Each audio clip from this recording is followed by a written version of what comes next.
Tal vez en medio de las discusiones que traemos preparadas tanto Eduardo como yo, para poder intercambiar con todas y todos ustedes, pues podemos ir como profundizando en la pertinencia de este título, de este gran tema general de soberanía, de la paz, pero también pues a la luz de examinar y cuestionarnos críticamente y colectivamente pues desde dónde comprendemos estas temáticas.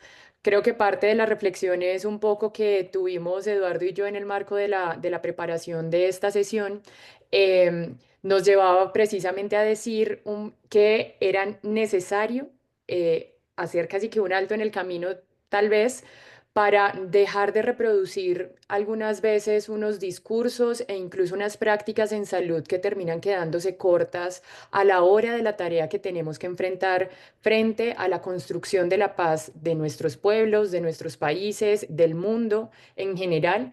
Y que parte también de esas prácticas tal vez reducidas, aun cuando sabemos los ingentes esfuerzos que hacen profesionales de salud en todo el mundo por atender en estas crisis bélicas y en estas situaciones de violencias estructurales y sistemáticas.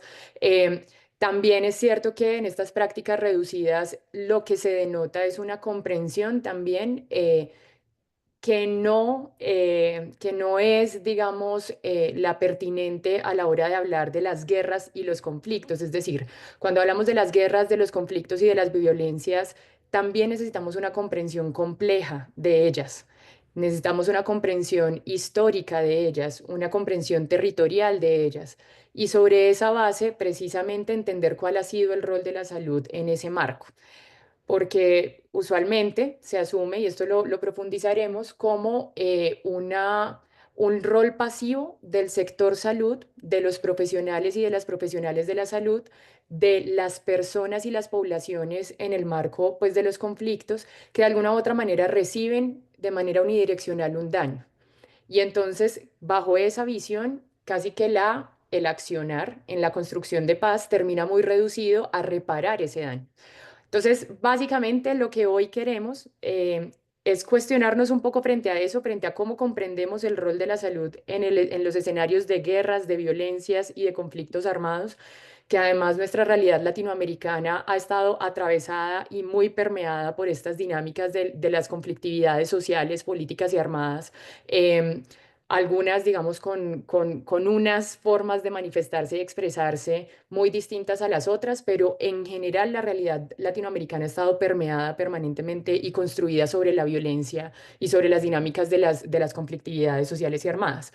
Y entonces, bajo esta mirada de cómo la comprendemos, también trazar a partir de las experiencias. Para eso también Eduardo, que ahorita lo presento de mejor manera, estará, digamos, profundizando en su intervención, las experiencias que se han tenido también desde estos conocimientos y trayectorias construidas a la luz de estas historias propias de nuestros países, cuáles son las apuestas que deberíamos tener como activistas comunitarios y comunitarias de la salud, pero también como profesionales de la salud, pero también como ciudadanos y ciudadanas o personas, digamos, que participamos y reivindicamos el derecho a la salud en general. Entonces, con esto estoy tratando de dar un poquito más de tiempo mientras otros compañeros y compañeras se van conectando. Y pues entonces les cuento un poco, habíamos enviado y cargado a la plataforma también una serie de materiales, unos materiales bibliográficos, documentales, que eran básicamente cuatro grandes textos que, aunque no esperábamos que los leyeran todos para la sesión, los quisimos dejar allí, pues porque sabemos que eran bastante extensos. Los quisimos dejar allí también como un insumo para quienes quieran estar profundizando de manera permanente en esta temática. El primer texto se llama Una aproximación a la determinación social de la violencia urbana en ciudades latinoamericanas, que es además una comparación entre la situación de violencia urbana en Río de Janeiro y la situación también de violencia urbana en Bogotá, y que fue producto de una tesis doctoral de la compañera Elis Borde, que pues vive en este momento en Brasil, y el profesor Mario Hernández Álvarez.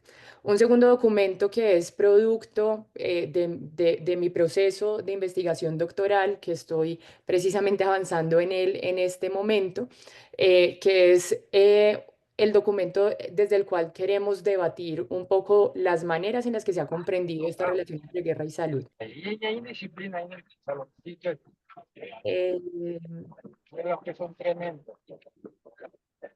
Son discos. Hay un micrófono Hoy abierto. tienen que firmar cuestiones de... Listo, ya lo apagué.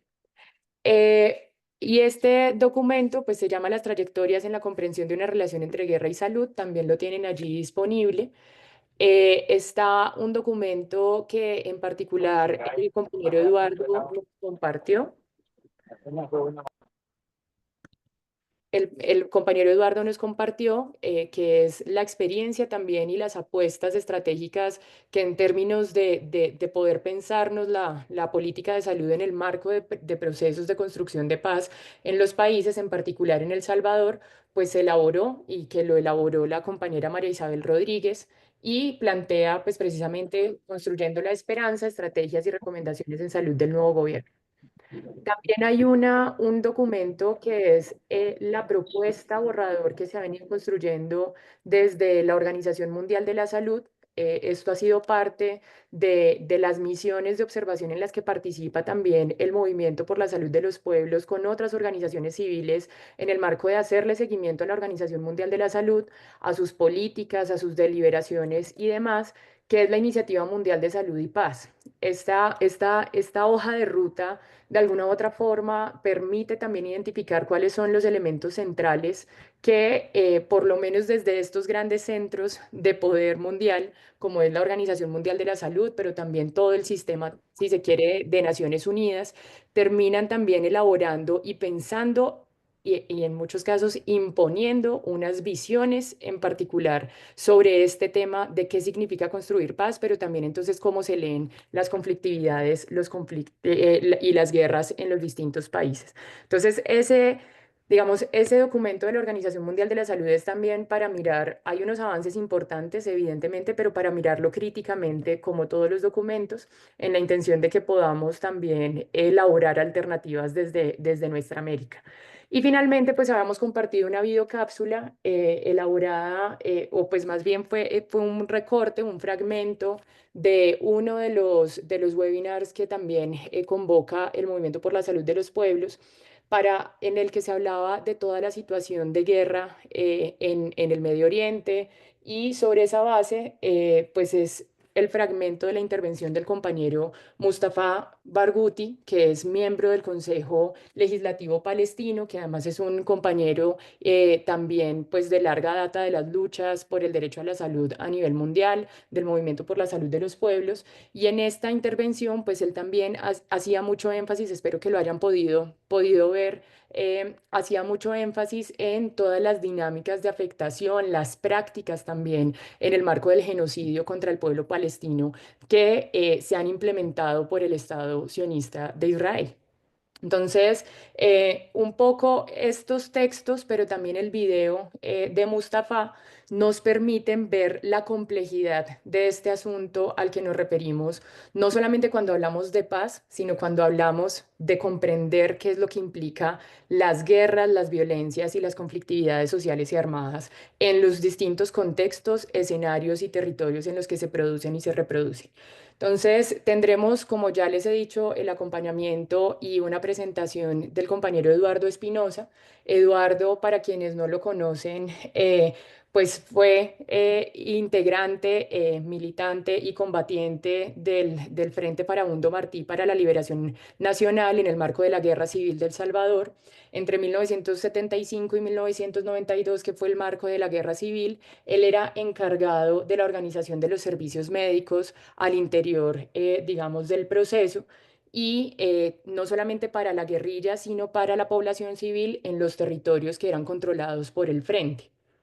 También posteriormente en el proceso de transición, de reincorporación a la vida civil, Fue viceministro de Políticas de Salud durante dos gobiernos del FMLN, tanto en 2009 como en el 2019, y ha sido histórico militante de la Asociación Latinoamericana de Medicina Social y Salud Colectiva, fundador del Movimiento por la Salud de los Pueblos y docente de la Universidad Internacional para la Salud de los Pueblos desde sus inicios en Bangladesh. Y me presento yo, soy María Alejandra Rojas. Soy María Alejandra Rojas Ordóñez, yo soy fisioterapeuta, soy magíster en salud pública y doctoranda en salud pública de la Universidad Nacional de Colombia.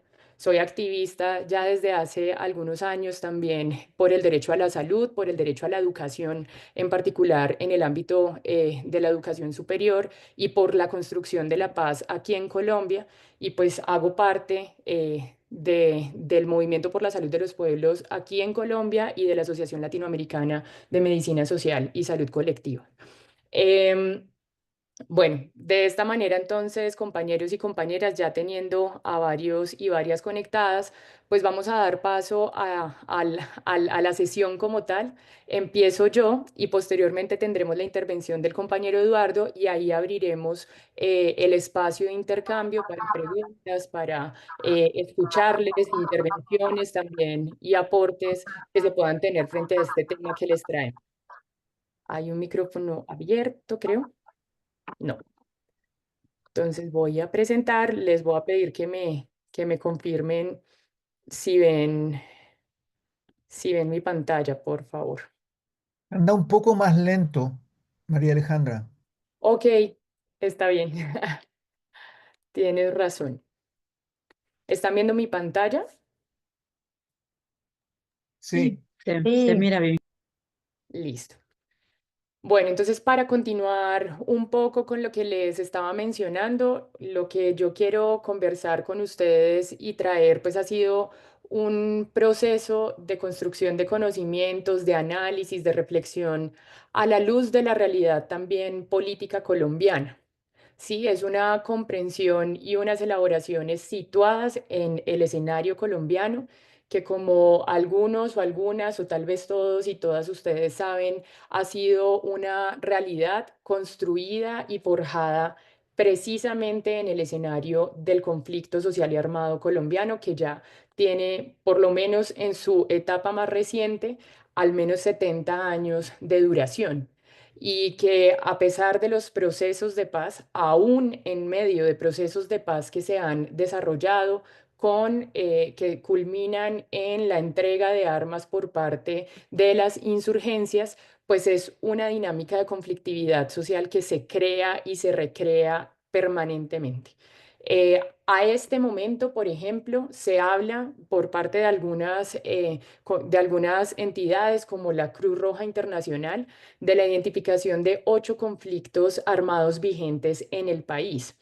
Claro, yo me distancio un poco del análisis y la descripción que se hace del conflicto armado desde esa perspectiva, pero sin duda lo que quiero como denotar es que estas reflexiones y estos análisis precisamente surgen situados en esa realidad, en ese contexto, en esa dinámica de conflictividad social y armada que además está atravesada por múltiples violencias y que pues de alguna u otra forma nos llevan también a cuestionarnos cuál ha sido el rol histórico que la salud como modelo, pero la salud también como proceso, la salud como derecho, la salud como sistema, ha jugado tanto en la configuración de esos conflictos sociales y armados y por tanto, cuál sería el papel que quisiéramos darle en un proceso y en un compromiso ético-político de construir la paz. Em, Esto solamente para mencionarles a ustedes que por lo menos la Escuela de Cultura de Paz en Portugal planteaba en 2020 en su alerta sobre los conflictos armados que existían 34 conflictos armados activos. Habían un sinnúmero de tensiones. Ellos identifican las tensiones en los países como dinámicas de conflictividad social y política que fácilmente pueden escalar a una dinámica de confrontación armada Y en 2024, esta es la última alerta que se construye, la imagen de la derecha, en 2024 ya no hablan de 34 conflictos, hablan de 36 conflictos armados activos en distintos países y entre distintos países y amplían el rango de las tensiones de conflictividad social y política que fácilmente pueden desembocar en otras dinámicas de confrontación armada. Esto es muy importante tenerlo en cuenta en el marco de situarnos también actualmente en una dinámica de avance de una carrera armamentista y militarista a nivel mundial que además se concatena, se articula de alguna u otra forma con el avance de los fascismos a nivel mundial, el posicionamiento de discursos, de narrativas y de políticas que restringen también las posibilidades de vivir dignamente de todos los pueblos y que por tanto agudizan una serie de contradicciones y de tensiones que plantean precisamente este escenario. Entonces, solamente en 3 años ha habido un avance impresionante en términos de esta cartografía que trae la Escuela de Cultura de Paz. Ha habido un avance en términos de estos aumentos de las conflictividades, pero también de las tensiones que podrían suscitar este tipo de conflictividades. Esto solamente como para reflexionarlo en el escenario de en qué punto nos encontramos. Creo que todos y todas nos hemos encontrado ante el genocidio más televisado en el mundo, que es lo que está sucediendo en Palestina. Y ya eso, solo eso, es una simple, o más que simple, es una gran muestra de lo que estamos viviendo como personas, como seres humanos, pero también en relación con otros seres de la naturaleza en el mundo y a qué nos estamos enfrentando. Y nos llama también a una urgencia como sector salud, como activistas, como profesionales, etcétera, etcétera, a reflexionar entonces desde qué papel, de qué manera nosotros y nosotras nos pensamos en la construcción de unas sociedades que definitivamente transiten hacia otro tipo de resolución de los conflictos. Yo quisiera solamente traerles y mostrarles de manera muy rápida un video que fue producto de todo el proceso de investigación de la Comisión para el Esclarecimiento de la Verdad, la Convivencia y la No Repetición aquí en Colombia. La comisión se creó también como parte de estos mecanismos que en otros y otras experiencias que en el mundo se han implementado en los procesos de paz, de reconocer cuál ha sido la realidad del conflicto colombiano. Entonces traigo un testimonio dura 5 minutos, les invito a leerlo y a escucharlo con un sonido adecuado para que empecemos como esta reflexión colectiva del tema que nos convoca hoy.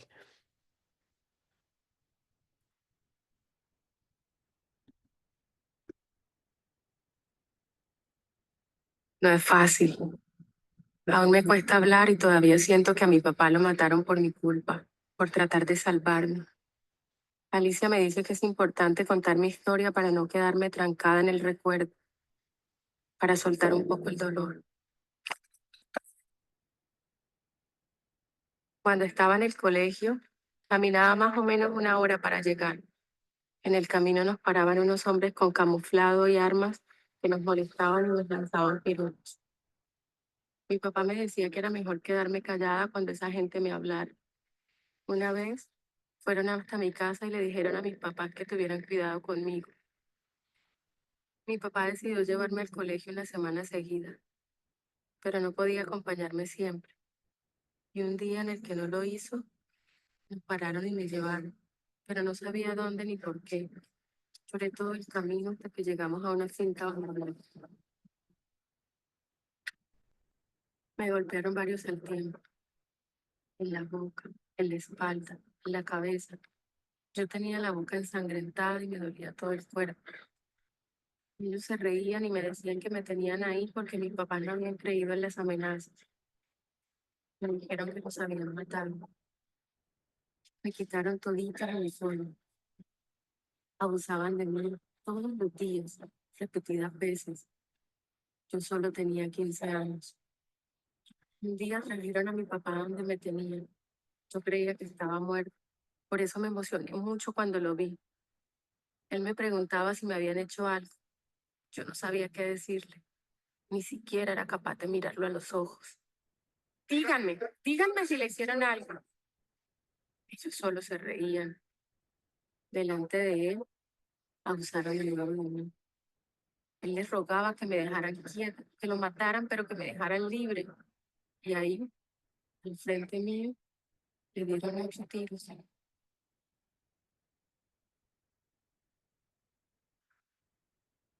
A mi mamá le llevan el cuerpo, le piden platos y el resto de la familia terminarían muertos. A mí me movieron para otra finca. Los abusos nunca se detuvieron. Yo intenté escaparme. Me subí a un caballo, pero ellos me alcanzaron y me tumbaron. Me agarraron a golpes, me rompieron el pómulo izquierdo, la mandíbula, me tumbaron varios dientes. Claro, me privaron. Me trataron de curar, pero estaba muy mal, así que decidieron llevarme donde mi mamá. Me advirtieron que si decía algo se tenía que atener a las consecuencias. Ahí nos fuimos del pueblo y nunca más hablamos de ese tema con nadie. El tiempo pasó y no me llegaba el periodo. Mi mamá me llevó al médico y cuando me dijeron que estaba embarazada, me quería morir. Yo pensaba que estaba muy niña para tener un hijo. Yo a ese bebé, yo intenté matarme varias veces. Mi niño me nació con una discapacidad. Yo no podía cuidarlo, no era capaz ni siquiera de cargarlo. Por eso mi mamá tuvo que hacerse cargo. Pero fue creciendo y empecé a acercarme a él. Ahora yo lo quiero mucho. Es muy lindo. A veces cuando lo veo me acuerdo de todo. Y es duro, pero yo sé que él no tiene la culpa. Yo decidí irme otra vez a buscar otro lugar para empezar de nuevo. Aunque el secuestro pasó hace muchos años, me cuesta ya. Sigue siendo difícil superarlo. No soy la misma. La felicidad que tenía no la he podido recuperar. En esta ciudad conocí a Alicia y me ha apoyado mucho integrándome a la organización de mujeres. Ahora siento que pertenezco a un lugar. Me ayuda a expresarme, a hablar de lo que me pasó sin sentir tanto miedo. Veo cómo mis compañeras han logrado seguir con su vida. Hoy tienen un hogar, amigos. Y a veces digo, ¿yo por qué no lo puedo hacer? Ellas han sido un gran apoyo para mí. Nos reímos juntas y ahora tengo más confianza. Ya he hecho cursos de belleza. Aprendí a hacer trenzas y cepillado. Aunque me dicen que el recuerdo seguirá presente y que no es fácil superarlo, es posible hacerlo. Hay que seguir haciendo la vida.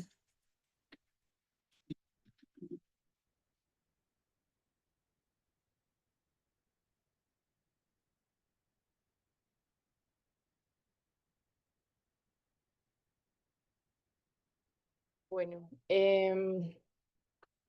digamos que paso seguido quisiera solicitarles a todos y todas que puedan leer este código QR desde sus celulares, o ya les voy a enviar por el chat de la conversación em, un link. Ah, pero espérense que no me deja volver a la conversación. Un link para que puedan entrar a responder la pregunta, que la respondamos como colectivamente la pregunta que aparece allí. Si no pueden ingresar, me avisan, porfa. Estoy intentando ir al chat para podérselas enviar.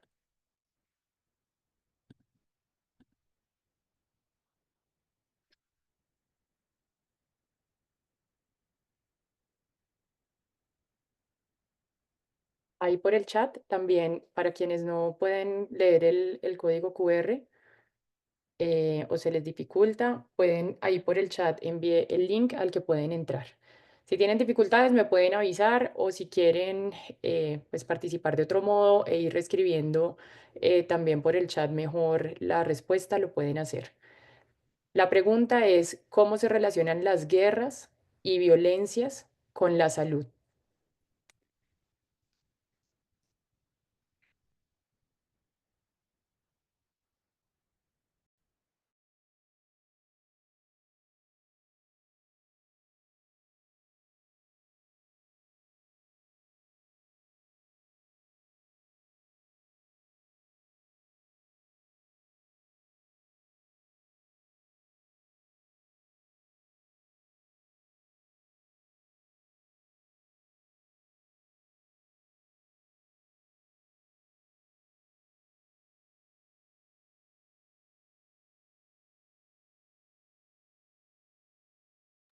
Hola, ¿puede poner la pregunta en el chat, por favorcito?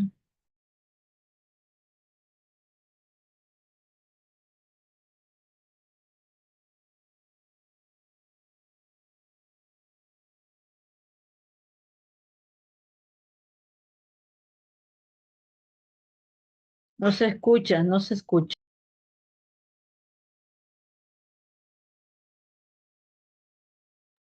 Ya, perdona. Eh, Decía que ahí ya la puse, cómo se relacionan las guerras y las violencias con la salud.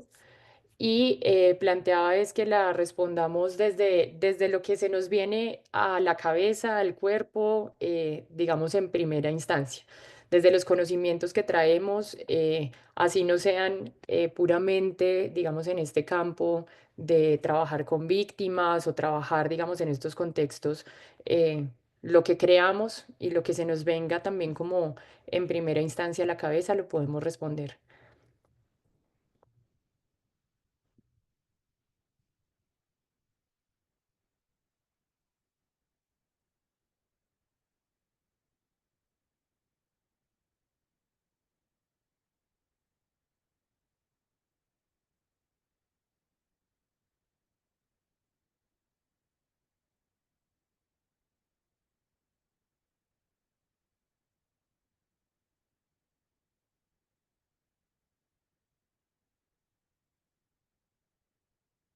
Bueno, ahí hay algunos y algunas ya respondiendo por el link del Mentimeter.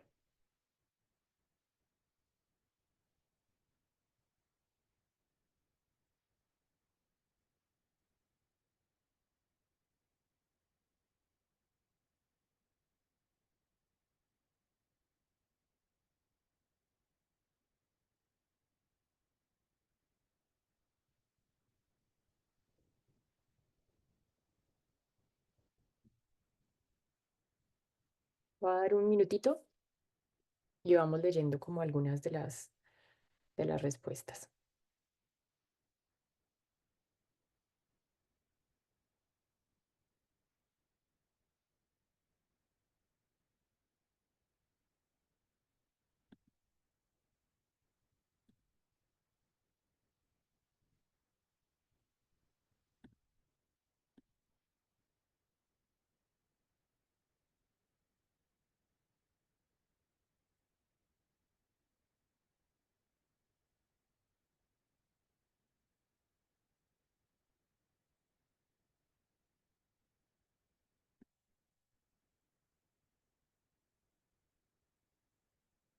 Bueno, entonces en el chat no tuvimos no tuvimos respuestas. Voy a leer lo que se plasmó en el link que compartí.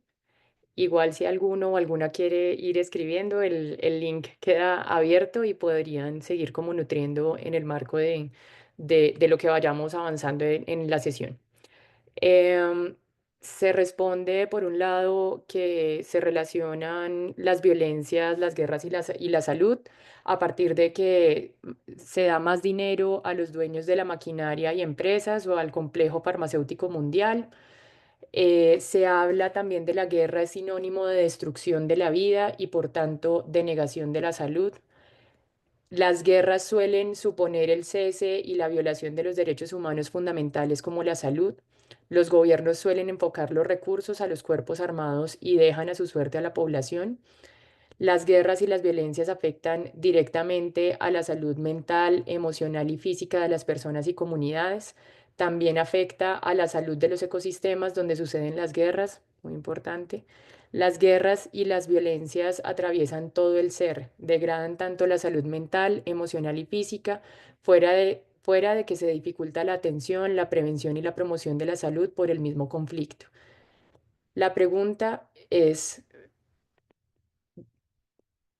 supongo, ¿verdad de perogrullo? O no entiendo. Bueno, hay consecuencias físicas y de salud mental a lo que se agrega una falta de acceso a los servicios que están suspendidos.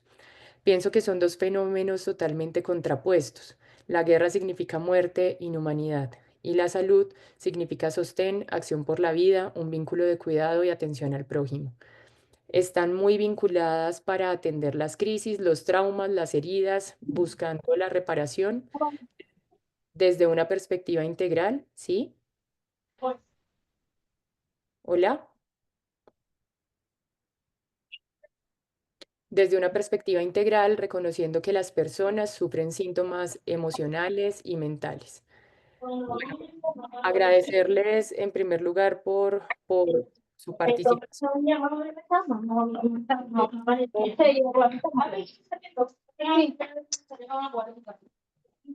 Hay un micrófono abierto.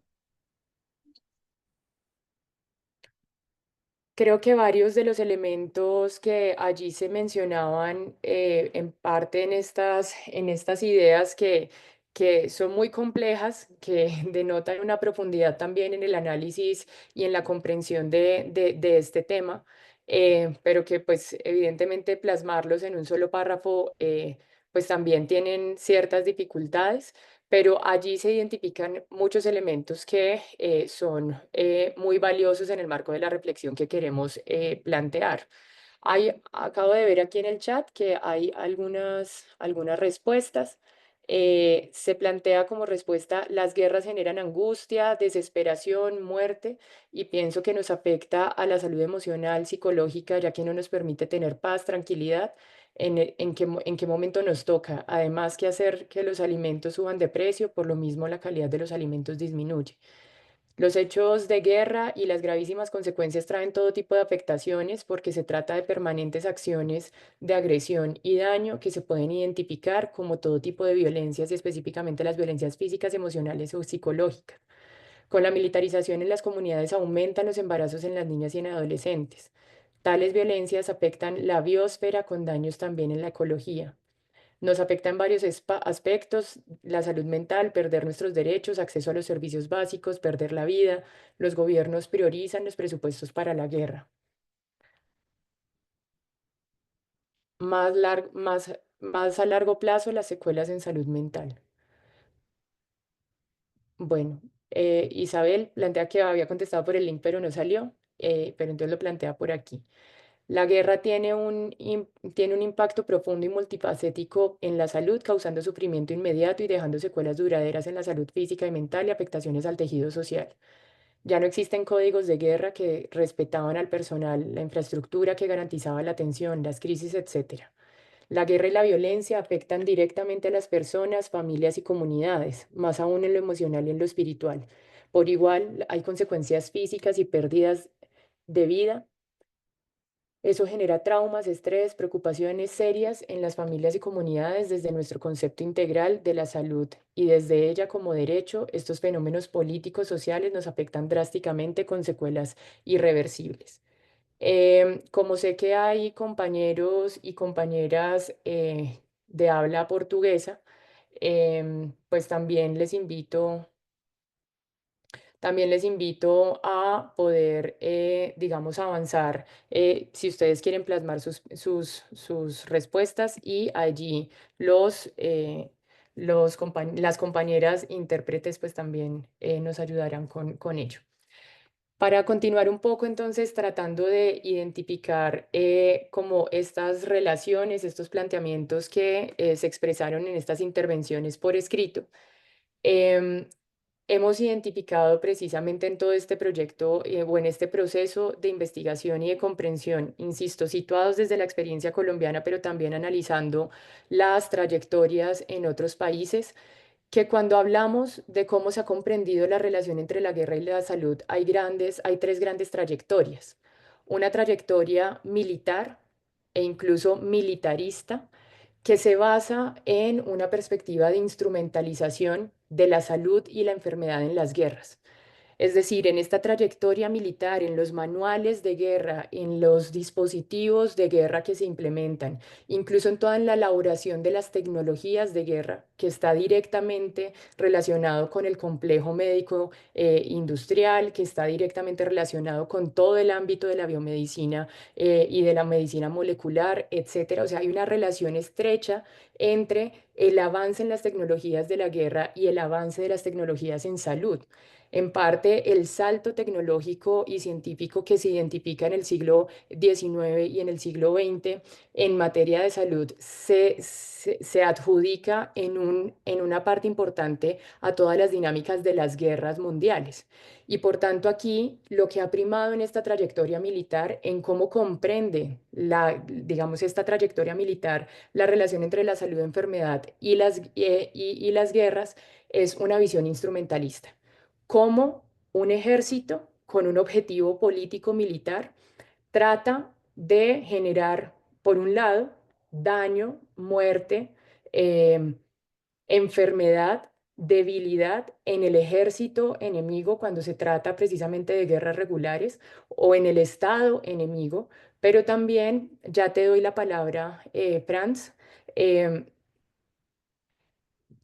cómo se trata de alguna u otra manera de generar todos los dispositivos con guerra psicológica, con guerras biológicas y con otro tipo de instrumentos para debilitar y dañar al otro.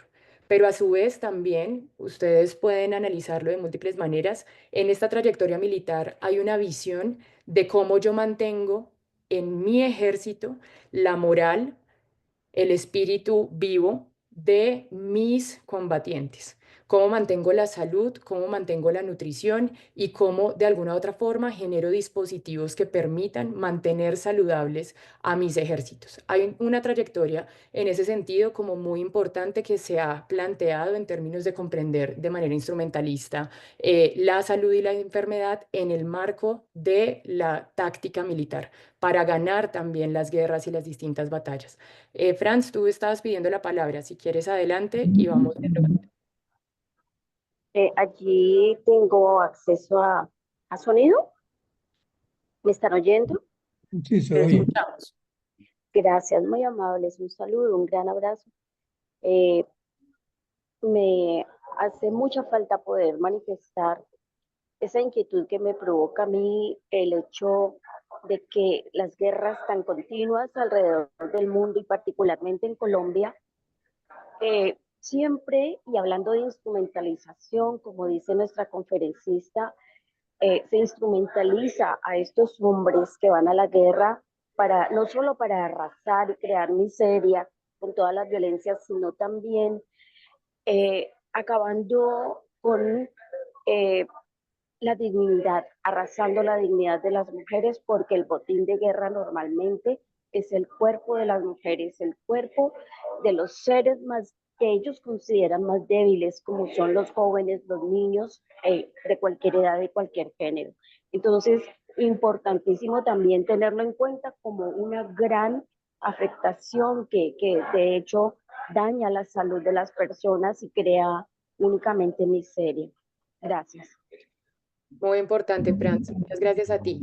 Precisamente, justo cuando estabas empezando tu intervención decía, no es solamente la instrumentalización exacto de los hombres como máquinas de guerra, sino es la instrumentalización de la vida en general como parte de esta táctica y en particular el cuerpo de las mujeres, que creo que eso es clave también plantearlo y lo vimos en el testimonio un poco que pues mostramos ahorita. Es fundamental porque además es el cuerpo de las mujeres en relación con el tejido comunitario que construyen las mujeres. No es solamente una afectación o una instrumentalización en términos individuales, también mencionando lo que Franz dice, pero algunas de las intervenciones en el chat también lo planteaban, sino es una instrumentalización de la salud y la enfermedad en la idea de generar daño al tejido colectivo, de generar daño al territorio, de reutilizar los territorios de otras maneras a partir del control territorial. Y yo quiero ser como también en esta lectura crítica un poco, que ya ahorita profundizaremos en la trayectoria latinoamericana, decir, Claro, en muchos escenarios quienes componen los ejércitos o quienes están desde el ámbito armado desarrollando las conflictividades y las confrontaciones, pues son parte de las comunidades también, son parte de los territorios, son parte de estos escenarios y eso agudiza muchísimo más esta dinámica y esta relación en el marco de la instrumentalización. La segunda gran trayectoria que también podríamos identificar en el marco de cómo se ha comprendido la relación entre las guerras y la salud es la que hemos denominado de alguna u otra manera como la trayectoria de los derechos humanos. Una trayectoria que además, si bien es cierto, ha sido muy importante en la defensa, en el planteamiento, en, como alguien lo mencionaba en una de las intervenciones por escrito, en identificar, por ejemplo, el derecho internacional humanitario como algunas reglas básicas para tratar de humanizar, si se pudiera, la guerra y regular algunas de estas acciones, pero la trayectoria de los derechos humanos también vista desde una perspectiva crítica como una imposición también de grandes centros del poder, o sea, que han construido una hegemonía sobre esta visión, que han construido una forma única de ver las conflictividades y las guerras, que además no las reconocen en el marco, por ejemplo, de procesos de resistencia y que no las reconocen en términos también de cómo los modelos de salud en su configuración no solamente se dañan porque llega la guerra, sino son modelos de salud que han sido precarizados históricamente en el marco también de un modelo económico a nivel mundial. En esta trayectoria se habla de la violencia como enfermedad social y los impactos que genera la violencia. Entonces, es una visión lineal en donde la sociedad viene funcionando de una forma, se genera violencia por esa forma tal vez ineficiente, por esa forma tal vez inequitativa, por esa forma, por una forma particular se genera violencia y la violencia a su vez llega a irrumpir y dañar la sociedad. Y cuando, aunque esto es cierto, porque sin duda, y creo que no hay ningún cuestionamiento a que la violencia y las guerras generan grandes daños digamos, impactos, tanto individuales como colectivos, como ya se han mencionado, también lo que sucede es no leer un paso más atrás qué es lo que en últimas o cuáles son las relaciones sociales que han generado también las violencias y las guerras. La tercera trayectoria latinoamericana, que es la trayectoria crítica latinoamericana, un poco más leída desde los saberes, desde las experiencias nuestras como países, como culturas, como pueblos, precisamente entra a cuestionar un poco estas dos visiones, tanto de la trayectoria militar como de la trayectoria de los derechos humanos. Y lo que empieza a decir es los conflictos sociales armados, las violencias y las guerras, en últimas, son parte de una dinámica de relaciones de poder múltiples, de relaciones de dominación que además llegan, o sea, o se instalan y se reproducen y se fortalecen y se profundizan en el marco de las guerras. No es que las guerras lleguen desde afuera a instalar una forma únicamente, sino que las guerras entran y se configuran en ese plano ya de relación de sistemas de dominación de género, de raza, etnia, de clase social, y bajo esas lógicas injustas, inequitativas, de diferencias jerarquizadas, es que tiene lugar y tiene cabida y tiene, digamos, explicación la guerra que se produce.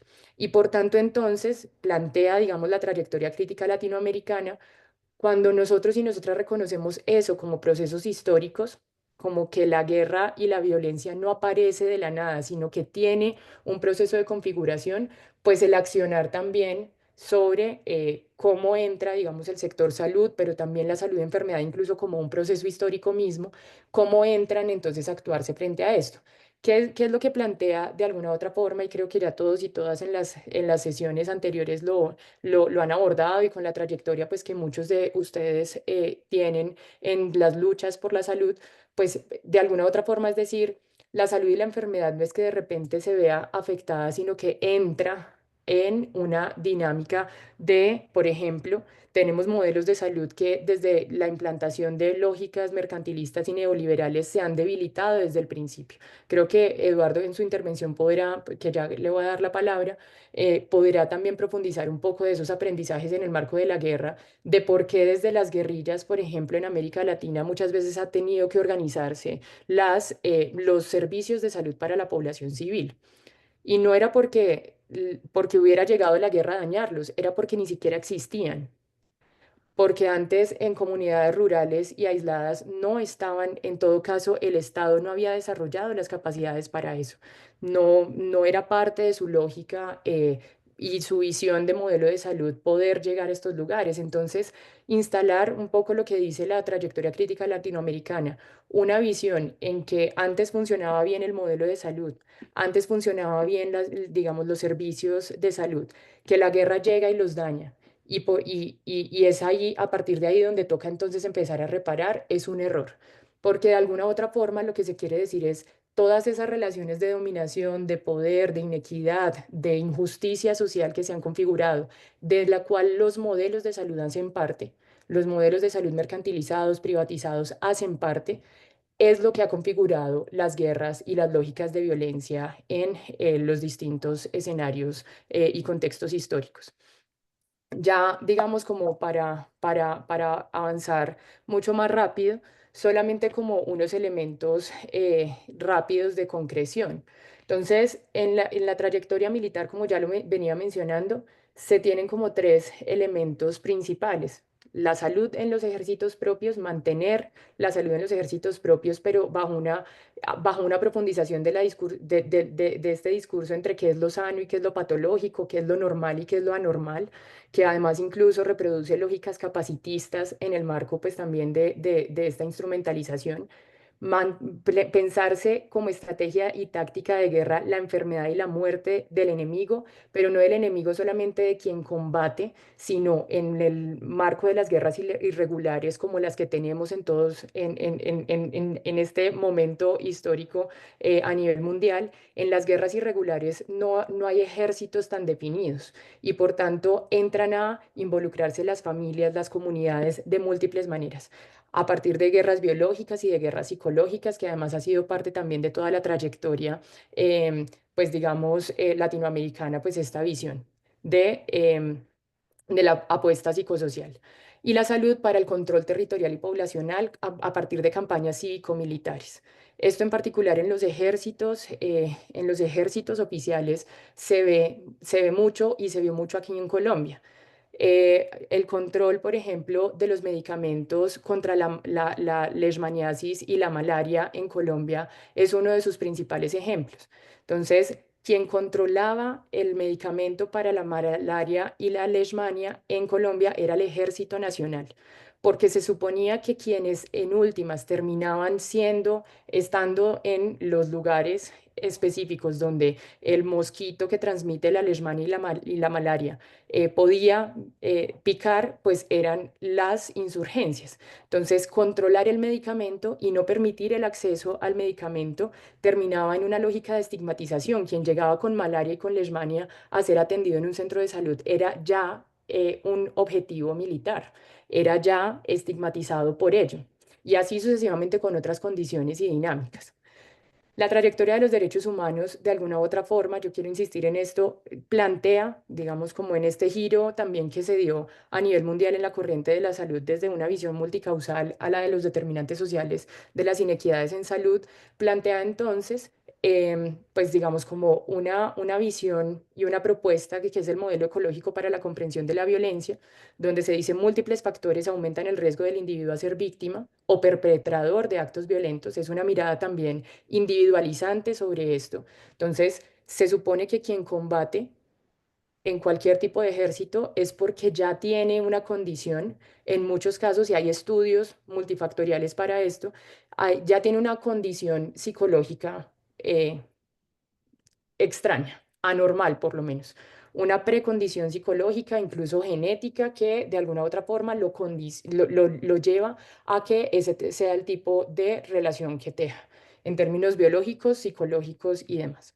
Pero también plantean entonces la violencia, insisto, como quien llega de repente a irrumpir una realidad que parecía ser armónica, que parecía no tener, digamos, mayor problema.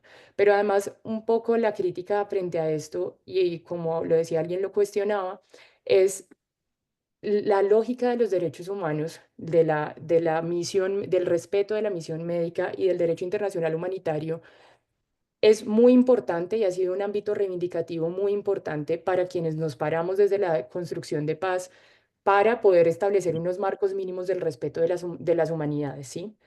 Y de las condiciones sociales y de los territorios. Pero en términos reales, no hay ninguna guerra que no infrinja digamos, estos marcos jurídicos internacionales. Y entonces uno dice, tal vez se está quedando solamente en el papel esta regulación de los derechos humanos en un escenario discursivo que evidentemente en el marco de la disputa es muy importante tenerlo, pero a la hora de la práctica real, entonces, ¿qué es lo que no estamos entendiendo de cómo funcionan las guerras y las violencias? Que de alguna u otra manera, por más de que lo pongamos en los convenios y en los tratados internacionales y que lo pongamos en las legislaciones nacionales, no garantizan que en el marco de la guerra, pues esto sirva. No garantiza de ninguna manera que los actores armados se vinculen a ello, porque de hecho los actores armados parten de una visión de ruptura con la institucionalidad estatal. Y por tanto pedirle a un actor armado que respete esto tal vez termina siendo insuficiente en términos de las herramientas que tenemos que tener para transitar hacia otros marcos. Y finalmente, bueno, esto ya lo había mencionado, solamente cerrar hemos venido tratando de profundizar y por eso me parece pues muy importante ya lo que conecta Eduardo ahorita en su experiencia, pensar en entonces si estos marcos, estas trayectorias de cómo hemos comprendido la relación entre salud y enfermedad, con violencia, con guerra, no son suficientes en términos del accionar de salud que implican, que terminan quedándose en la lógica reducida e individualista de reparar el daño. Importante, necesario, por supuesto, hay traumas, hay dolores, hay sufrimientos, enfermedades que se padecen y que se generan a partir de este daño, eso es importante, pero no es suficiente. No es suficiente porque hay comunidades y tejidos comunitarios que se rompen también, hay afectaciones ecosistémicas también, como se ha mencionado, que no se han identificado en la lógica hegemónica de los impactos en la salud. Creo que en los últimos años se ha tratado de profundizar, ha habido una serie de estudios ambientales frente a cómo se afecta, digamos, ecológicamente ciertos territorios en el marco de las guerras, pero a la hora de la verdad no es el sistema sanitario, no son los profesionales y las profesionales de salud, no es el sector salud, pensándose también entonces cómo estas afectaciones ecológicas terminan generando una reproducción también de daños y de debilitamiento y de impactos negativos sobre la salud y la vida de las personas, en una relación pues también ecosistémica. Y finalmente, pues en esta perspectiva, pues lo que hemos dicho es, pensémonos otras formas. Pensémonos otras formas que además lleven a una praxis social transformativa, que lleve, como lo diría Braille, y pues también como condensación de toda la trayectoria latinoamericana, y es aquí cuando nosotros y nosotras como sector salud, como profesionales, como activistas comunitarios, reivindicamos el derecho a la salud como parte de construir esta soberanía para la paz o esta soberanía de la paz. em, de alguna u otra forma tenemos que partir de reconocer nuestros propios saberes, conocimientos, territorios, trayectorias, que permitan no solamente quedarnos en la atención individual, no solamente quedarnos en la restauración de servicios de salud que son inequitativos y que vienen también mandados en el marco de modelos y sistemas de salud. Lo hablo por la experiencia colombiana, insisto en esto, una experiencia colombiana donde es completamente contradictorio el sistema de salud diseñado para que en realidad logre garantizar el derecho. Es imposible garantizar el derecho en el marco del sistema de salud colombiano. No se piensa tampoco ampliamente la atención primaria en salud, aún con los avances que se tienen en el actual gobierno, pero de alguna otra forma entonces pensarnos. cómo atendemos las necesidades individuales de víctimas, de personas que han sufrido un daño directo. Reconstruimos y trabajamos también como activistas y como sector salud en la reconstrucción y en la dinamización y en la profundización de las capacidades políticas organizativas de las comunidades y en su apropiación en el territorio. Trabajamos de la mano también en estos procesos y esfuerzos de construir territorio y disputarlo. Y además trabajamos en una perspectiva de transformación estructural de estos modelos de salud que de alguna u otra forma se convierten en el caldo de cultivo para poder desarrollar estas lógicas y reproducir las violencias y las guerras. Dejo por ahí en términos de poderle dar la palabra a Eduardo, que nos pueda como comentar desde El Salvador también cuál ha sido toda la experiencia y la trayectoria histórica y los conocimientos construidos. Entonces, adelante, Eduardo, te escuchamos. Bueno, muchas gracias. Quiero agradecer a los compañeros y compañeras que me hicieron el honor de invitarme a compartir algunas experiencias acá en el curso. Nosotros en El Salvador realizamos una serie de cursos basados en los cursos originales de la Universidad Internacional para la Salud de los Pueblos, que como mencionaba María Alejandra, venían desde la Segunda Asamblea Mundial para la Salud de los Pueblos, ¿verdad? Que fue en Cuenca, Ecuador. La anterior, celebrada en Bangladesh, dio origen al movimiento de salud de los pueblos. Y ya desde la Segunda Asamblea se consideró la necesidad y la importancia de configurar una universidad internacional para la salud de los pueblos que pudiera formar, digamos, los cuadros que serían los defensores del derecho humano a la salud y los promotores del mismo en sus respectivos países.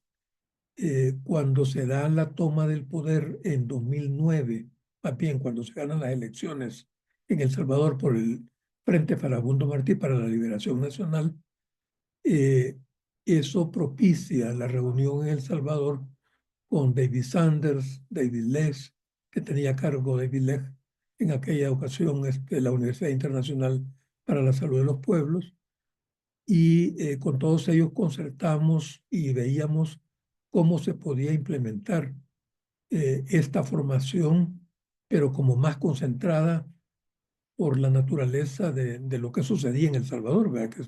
Que se tomaba el gobierno y entonces era una oportunidad importante para desarrollar una reforma de salud. Ese fue el contexto que nos permitió desarrollar el proceso en El Salvador e implementar una reforma de salud entre los años 2009 y 2019, ¿verdad? Siendo la primera ministra de Salud María Isabel Rodríguez, que mencionaba María Alejandra.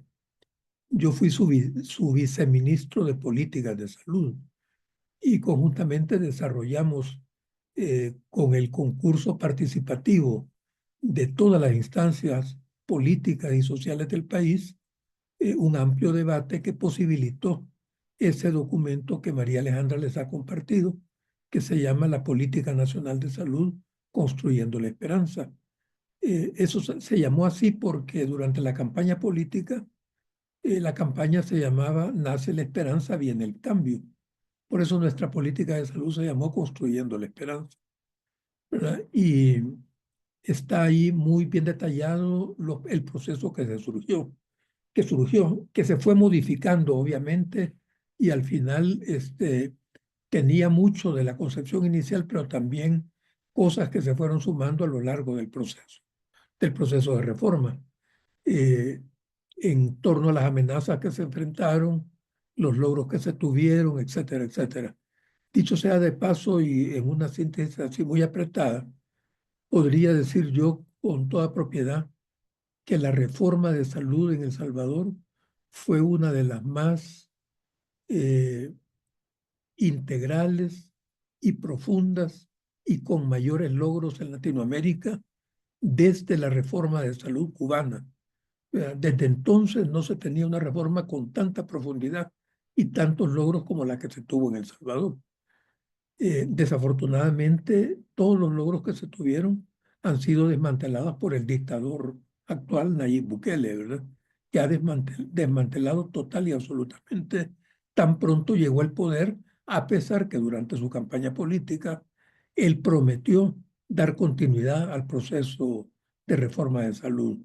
Entonces, doy estos datos así un tanto introductorios para comprender mejor la presentación. La presentación que voy a hacer, María Alejandra, entiendo que ya se las compartió o la va a compartir, ¿verdad? Ya la Tiene subí al 70. Drive y vamos a pedir que nos la carguen a la plataforma para que la tengan ellos también. Perfecto. Entonces, los cursillistas eh, eh, deben saber que que la presentación es la presentación con la cual nosotros abordábamos nuestros cursos de la Universidad Internacional de Salud de los Pueblos en El Salvador. Es una presentación que consta de 60 diapositivas, que hoy he reducido a una tercera parte, aunque todas las diapositivas originales están en el archivo que les va a compartir María Alejandra, para aquellos que tengan curiosidad en profundizar algunas cosas que no vamos a poder decir por razón del tiempo, pero las puedan ver allí y bueno, a través de María Alejandra pueden consultarnos cualquier cosa que quieran profundizar. Además está ahí, entre los cursillistas está Dagoberto, ¿verdad? Dagoberto Cuellar de acá del Salvador, ¿verdad? Que vivió todo ese proceso.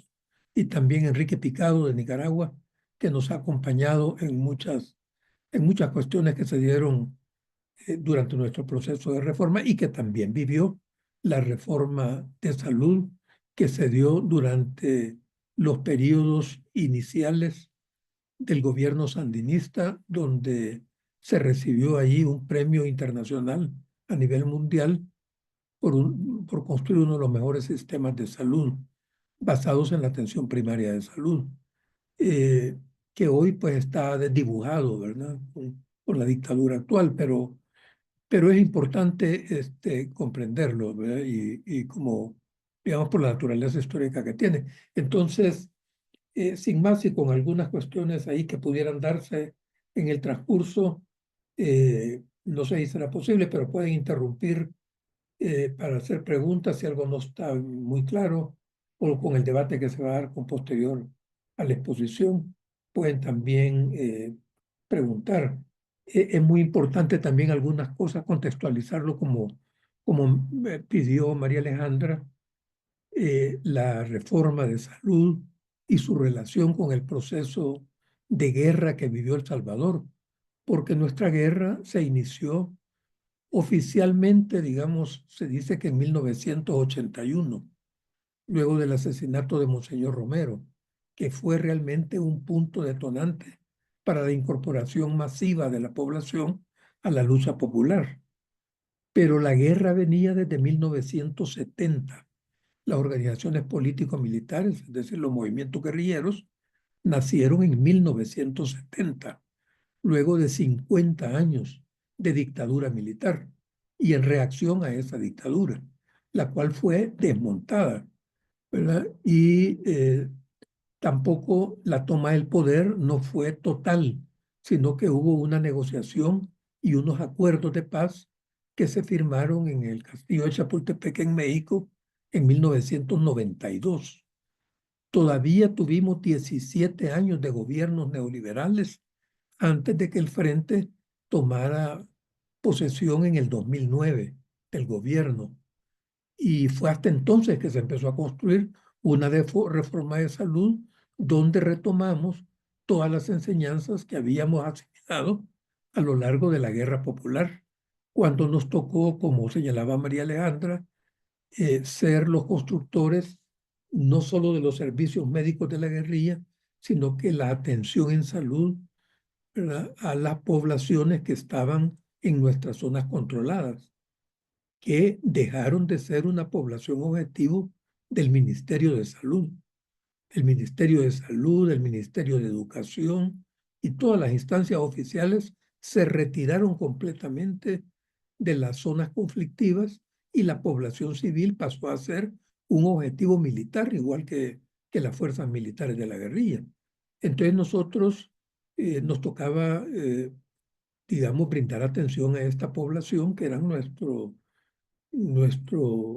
apoyo en el terreno, ¿verdad? Y que luchaban por su liberación, ¿verdad? Entonces, ese es un contexto que es importante, de tal manera que la guerrilla, más bien la política de salud que estaba, esta que se llama Construyendo la Esperanza y que les compartió María Alejandra, está basada en esas enseñanzas, en lo que aprendimos como trabajadores de la salud de la población que autogestionó su salud, ¿verdad? Y cómo algunos de esos elementos fueron trasladados al proceso de reforma que se construyó y que permitió esos logros importantísimos ahí que hoy han sido mancillados completamente por Bukele. Entonces, sin más, eh, iría a la presentación. Voy a compartir, vamos a ver si lo logramos.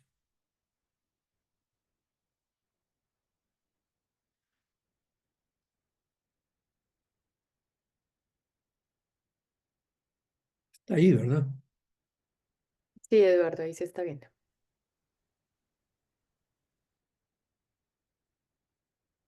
Tengo toda la pantalla.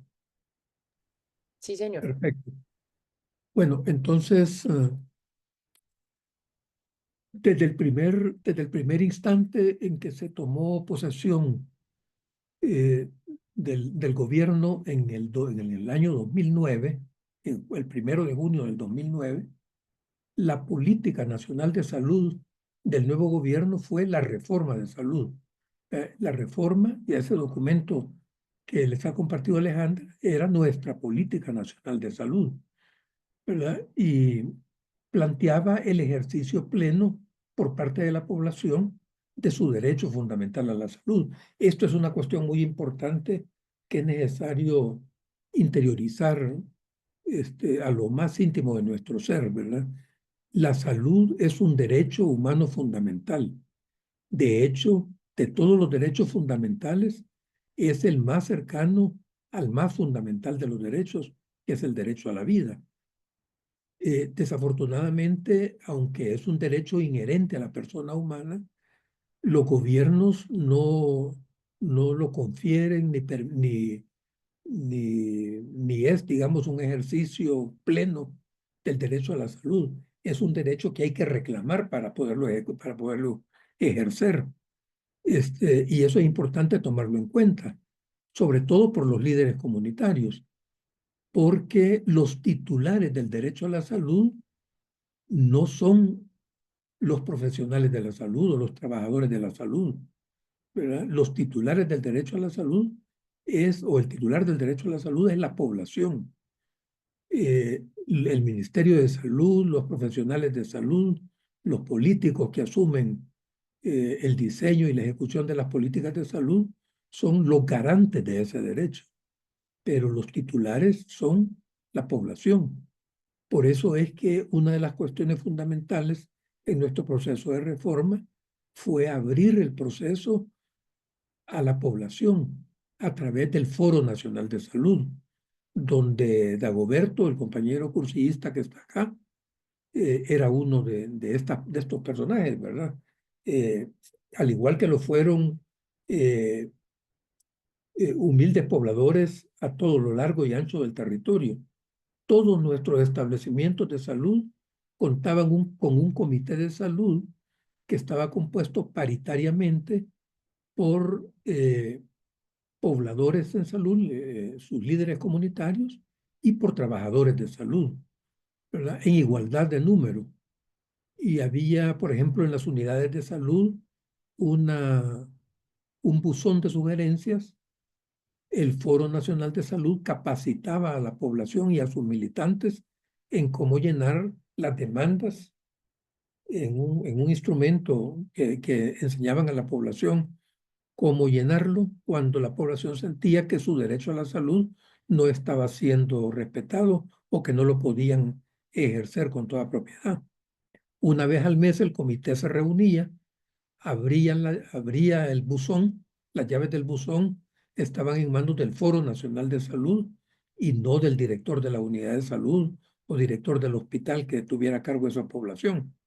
Se abría el buzón de sugerencias, se leían todas las sugerencias, se redactaba un acta y se hacían propuestas para mejorar los señalamientos que se obtenían de la población ahí, y así se iba mejorando todo el proceso de servicios de salud, ¿verdad? En el caso, como digo, de los servicios de salud. Pero como vamos a ver en el desarrollo de la presentación, el derecho a la salud es, como también lo decía María Alejandra, mucho más allá de solo los servicios de salud. Los servicios de salud en general atienden la enfermedad, atienden y reparan el daño, ¿verdad? Pero la salud es un proceso social que se construye en la comunidad y con la comunidad. No se construye en los servicios. Los servicios reparan el daño y para eso están diseñados, ¿verdad? Pero la salud se construye en la comunidad. Entonces, y con las políticas, ¿verdad? Con las políticas de salud, que son los que reflejan el accionar que deben tener todos los actores. Y precisamente por eso es importante tener también en mente que como proceso social tiene una dimensión intersectorial. Si algo aprendimos nosotros durante la guerra y durante la implementación, el diseño y la implementación del proceso de reforma, es que no hay problema de salud que no tenga un trasfondo intersectorial, ¿verdad? Ningún problema de salud se genera y se puede resolver únicamente con el accionar de los trabajadores de la salud y el enfermo. ¿Verdad? Todo tiene un trasfondo intersectorial, ¿verdad? El dengue, todas las enfermedades transmisibles, las no transmisibles, etcétera, tienen un trasfondo intersectorial. Entonces, vamos a entrar en materia para aclarar esto de una mejor manera.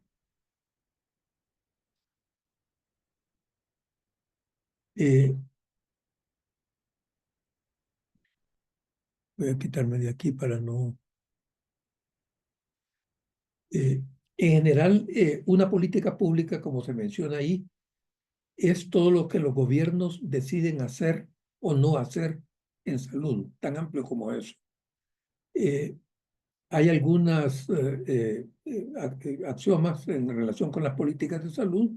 Debe definir prioridades, asigna recursos, que es muy importante porque asigna recursos humanos, económicos, materiales, etcétera. Es decir, transfiere poder. Eso es muy importante. Y cuando se hace, por ejemplo, como lo hacíamos nosotros en los comités de salud, compartíamos el poder para la toma de decisiones con la población. Eso no le gusta mucho a los trabajadores de salud. No son muy dados a compartir el poder. Piensan que su educación superior, universitaria o lo que sea, les confiere, digamos, una capacidad como para tomar total y absolutamente las decisiones y marginan a la población de estas decisiones, lo cual es muy equivocado, ¿verdad? En general, ¿verdad? En las políticas públicas en salud es importante conocer quién, ¿verdad?, va a tomar las decisiones y qué es lo que se va a decidir, ¿verdad? De manera que la reforma responde a preguntas trascendentales como quién vive, cómo se vive, quién se muere primero, ¿verdad? Al definir prioridades, todo eso se está respondiendo en el proceso de reforma. En general, por lo menos en El Salvador, el sistema de salud era un instrumento que, como estaba casi totalmente privatizado, sobre todo en términos de los servicios, no contribuía para nada a redistribuir la riqueza, sino que era un medio más para reproducir el capital y para generar ganancias, ¿verdad? Y adicionalmente para producir conflictos. Esta foto que ustedes ven ahí fueron las mayores manifestaciones que se tuvieron en la posguerra, ¿verdad? 8 años después de haberse firmado los los acuerdos de paz cuando los gobiernos neoliberales de turno trataron de priorizar la seguridad social, el Instituto Salvadoreño de Seguridad Social y la red de servicios del Ministerio de Salud. Entonces, como nunca antes se había visto, se movilizaron manifestaciones multitudinarias con participación de toda la población que reclamaban la no privatización de los servicios de salud. De hecho, la política de salud la política de salud que diseñamos fue el resultado de un amplio debate entre el movimiento social, instancias gremiales, académicas, partidarias, población en general y la solidaridad internacional, los organismos que de alguna manera acompañaban nuestro proceso de reforma o cuestiones relacionadas, ¿verdad? Eso fue un punto muy importante para poder concretar lo que habíamos nosotros defendido durante la campaña política que precedió a la reforma. Ese es el documento que les ha compartido María Alejandra. El objetivo de la reforma se planteaba entonces, o se planteó desde el primer momento, como la garantía del derecho a la salud a toda la población salvadoreña, ¿verdad? No un privilegio para unos pocos, ¿verdad? Esto debía hacerse a través de un sistema nacional integrado de salud que fortaleciera sostenidamente lo público y regulara efectivamente lo privado. Que proporcionara además acceso no solo a la atención en salud, sino que también a la promoción, a la prevención de la enfermedad, a la atención y rehabilitación de la salud, en el marco de un ambiente sano y seguro, ¿verdad? Y que constara también con un sistema de atención a la salud. Estos son los servicios de salud, donde generalmente se limita el derecho a la salud, pero es equivocado, ¿verdad? Digamos, un sistema de atención a la salud eficiente, de alta resolutividad, equitativo y de alta calidad para todos. Bueno, yo no sé aquí para dónde. Entonces, para eso, la reforma de salud definió, esto, digamos, fue el aterrizaje ya en la práctica del documento Construyendo la Esperanza. Se definieron 7 ejes fundamentales que se abordaron en la primera gestión del 2009 al 2014, siendo ministra de Salud la doctora María Isabel Rodríguez.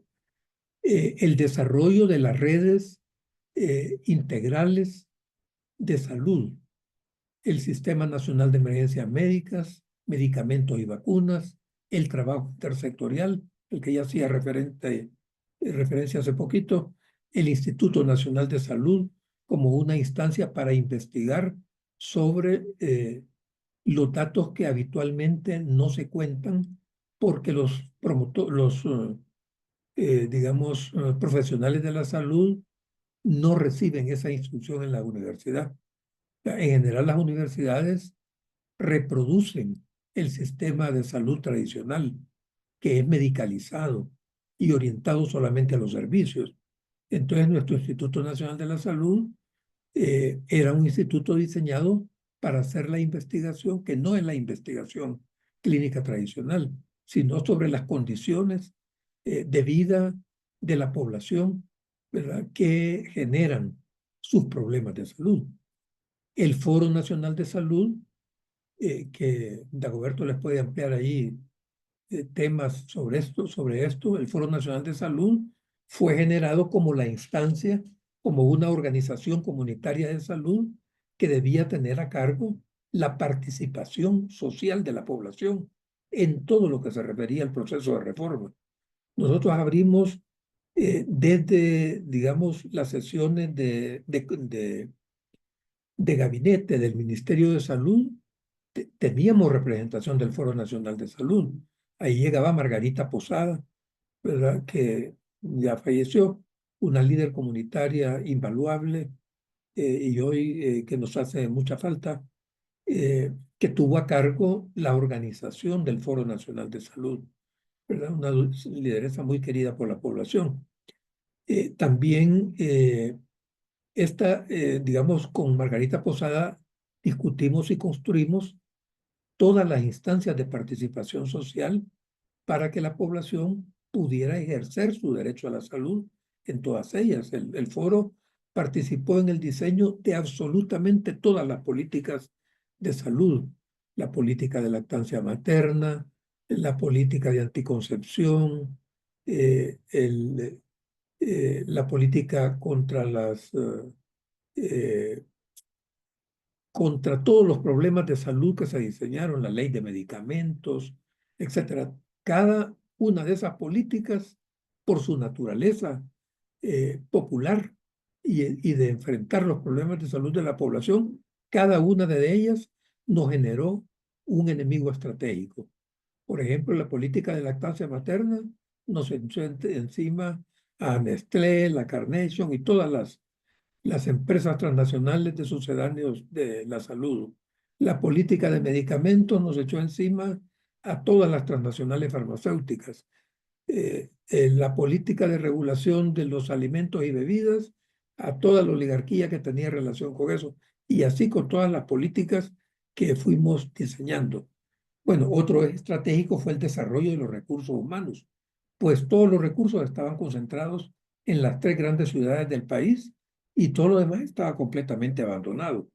Y un eje principal que fue nuestra columna vertebral fue este octavo eje, el Sistema Único de Información en Salud, basado en software libre y el mismo de por sí software libre también, ¿verdad?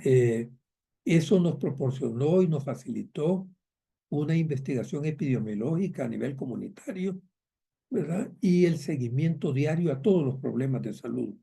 Era casi un censo diario de salud, porque estaba siendo actualizado completamente por nuestros promotores de salud que trabajaban en íntima relación con la población y con el primer nivel de atención, ¿verdad? Que eran las unidades de salud.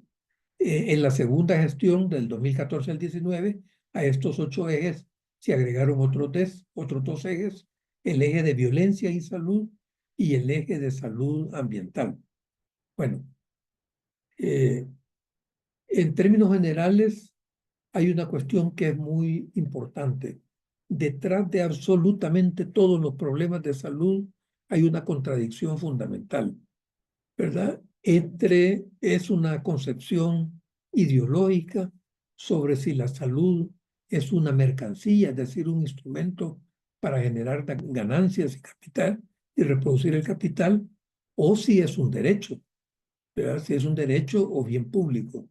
Eso es lo que se debe poner cuidado, ¿verdad? Porque, por ejemplo, la política o la lógica neoliberal para abordar todo, ¿verdad? Pero particularmente la salud, es que lo privado es más eficiente, ¿verdad? Por tanto, el Estado debe reducirse, ¿verdad? Eh, eh, el sector público simplemente asumir la regulación, ¿verdad? Pero debe ser el sector privado quien debe proveer los servicios. Y aquí se deriva toda una política de privatización de los servicios. En general, se confrontan en esta contradicción 2 modelos distintos de salud. Una concepción que es la que planteaba el Banco Mundial en su postulado de invertir en salud, que la salud es una mercancía, que la responsabilidad fundamental es del individuo y de la familia, y que el Estado únicamente debe actuar complementariamente brindando asistencia social. Y la otra concepción parte de que la salud es un derecho humano y una meta social, que su garantía, ¿verdad?, que es la que tiene a cargo el Ministerio de Salud y los trabajadores de la salud, es responsabilidad pública o estatal y que constituye además un complemento fundamental y un resultado del desarrollo. En este sentido, es muy importante tomar en consideración que cuando hablamos de cobertura y de acceso a la salud, no debemos limitarlo a una cobertura a los servicios de salud. En general, lo que se hace es limitar esa cobertura y acceso a la salud a los servicios de salud, es decir, a tener derecho a acudir a una unidad de salud para que te atiendan el parto, ¿verdad? O para que te curen una herida o para que curen al enfermo de dengue, etcétera, ¿verdad? Pero eso es una concepción muy limitada a la salud, ¿verdad? El imperativo moral y ético del sistema de salud es generar cobertura y acceso a la salud, no solamente cobertura y acceso a los servicios de salud. Ese es un punto importante, porque este imperativo supone, más allá de los servicios de salud, un ambiente sano y seguro, un marco regulatorio, identificar las inequidades poblacionales, tomar acción sobre el factor que las determina. Y de aquí es donde deriva la determinación social de la salud, ¿verdad? Que lo que está detrás no son, esto es importante, lo que está detrás no son determinantes aisladas, porque se oye hablar de las determinantes económicas, de las determinantes jurídicas, de las determinantes ambientales, etcétera. Y se traslada hacia ahí una visión fragmentada de la salud, que es equivocada, porque realmente lo que está detrás, que genera todas estas anomalías, digamos, es el modelo de desarrollo hiperconsumista, depredador e insostenible, es decir, el modo capitalista de producción. Pero que este es el factor a combatir. Mientras eso no suceda, seguiremos teniendo una visión fraccionada de la salud. Y es muy fácil, ¿verdad? Porque no se puede combatir, digamos, aisladamente el calentamiento global, por ejemplo, ¿verdad? O que eso va a resolver todos nuestros problemas, ¿verdad? Si no se para el modelo consumista, ¿verdad? O si no se sigue luchando simultáneamente con todo lo que significa ese modelo de desarrollo que es integral, ¿verdad? Para generar ganancias y capital. Bueno, traigo aquí un par de ejemplos únicamente para citar cómo actuamos con el proceso de reforma, poniendo en práctica esto que hemos visto anteriormente. Por ejemplo, la mortalidad materna, cuando nosotros llegamos, era como alrededor de unas 80 muertes por 100.000 nacidos vivos en el país. Era una de las mortalidades maternas más altas en el ámbito centroamericano. Creo que solo Guatemala tenía más muertes que nosotros. Con Honduras andábamos más o menos igual, pero en general esa era la tasa que teníamos. Los objetivos del milenio planteaban como meta alcanzar 60, reducir en 2/3. Entonces eso significaba que nosotros debíamos llegar a entre 40 y 50 muertes maternas por 100.000 nacidos vivos. Pero la reforma de salud se ubicó entre las 5 mortalidades maternas más bajas de Latinoamérica. Llegamos a tener 27 muertes maternas por 100.000 nacidos vivos, ¿verdad? Esto no lo hubiéramos logrado si nos hubiéramos centrado solamente en la atención del parto o en las, ¿cómo se le dice el abordaje que se hace desde los servicios? Las demoras estratégicas, demora 1, demora 2, demora 3, etc. Nuestro abordaje fue más integral, y acá vamos a ver, ¿verdad? Este era el objetivo del milenio, reducir en 2/3 la cifra de mortalidad materna. Pero nosotros hicimos varias cosas, ¿verdad? Primero formamos los equipos comunitarios de salud, ¿verdad? Que estaban integrados por un médico, una enfermera y 3 promotores de salud. Cada promotor de salud tenía a cargo 200 familias con nombre y apellido, de tal manera que un equipo comunitario de salud que tenía una función itinerante en la comunidad, no estaba confinado a los servicios, su labor era en la comunidad, revisando sus 600 familias. Entonces, esos equipos comunitarios de salud han sido desmantelados por Bukele, ¿no? Ya no existen, ¿verdad? Bueno, pero entonces, con ayuda de los equipos comunitarios de salud y el trabajo conjunto con el primer nivel de atención, elevamos, fíjense bien, el control prenatal al 95%. Cuando llegamos, un 50% de las embarazadas nada más eran cubiertas por el sistema de salud que encontramos. El parto institucional fue otro que elevamos del 51% que encontramos cuando llegamos al 98%, parto institucional, ¿verdad? Otro de los elementos importantes es la eliminación de todos los cobros. Se me había olvidado citar esto.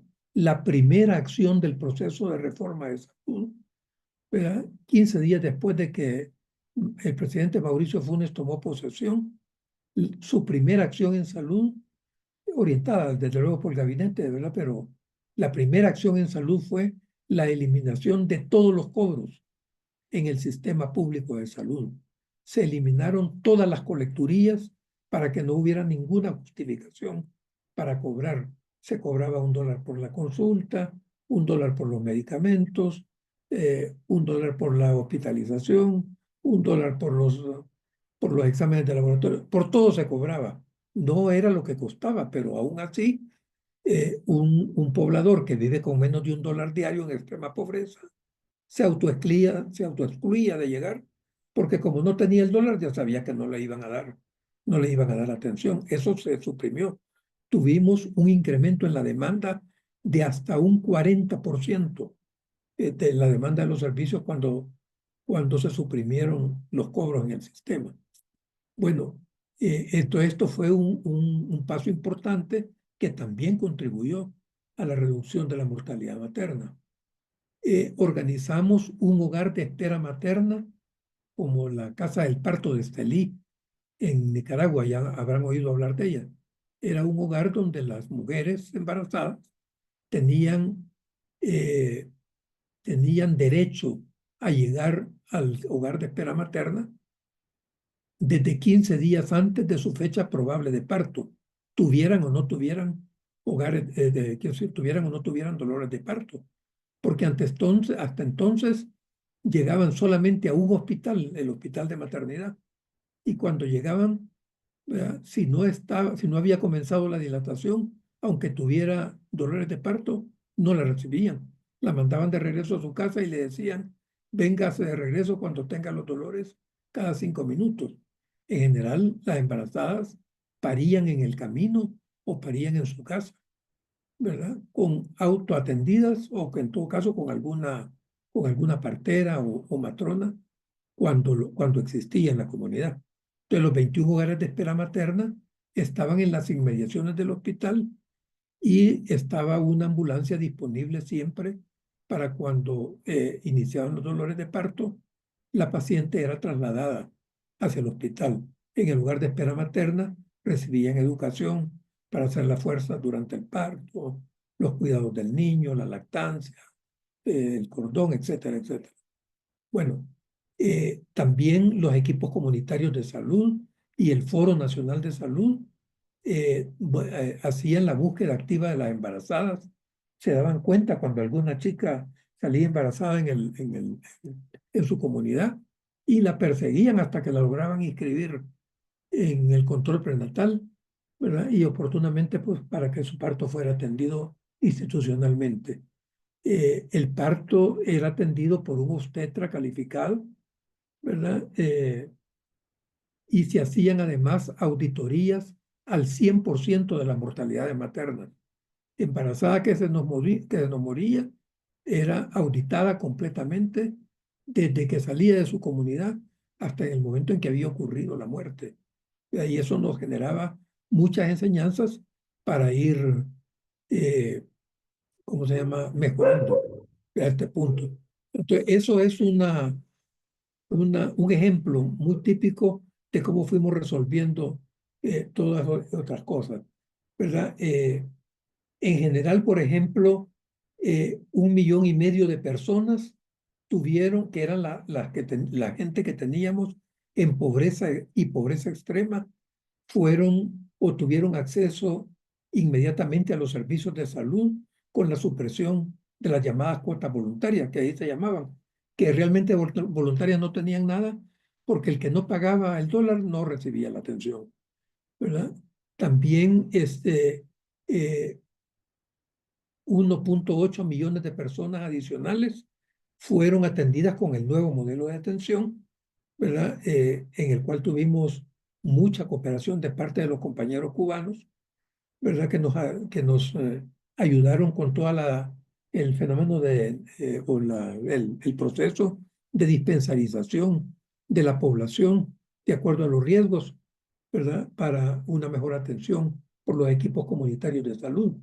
Pero fíjense, nosotros logramos desplazar 576 equipos, ECOs, le decía la gente, a los equipos comunitarios de salud, 576 ecos familiares y especializados que no existían antes de la reforma.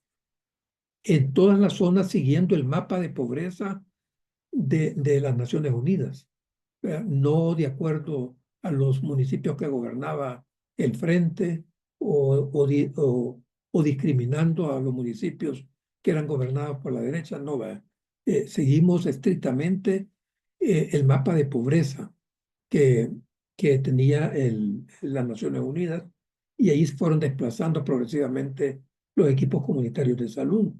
Además, casi triplicamos el número de unidades de salud que encontramos.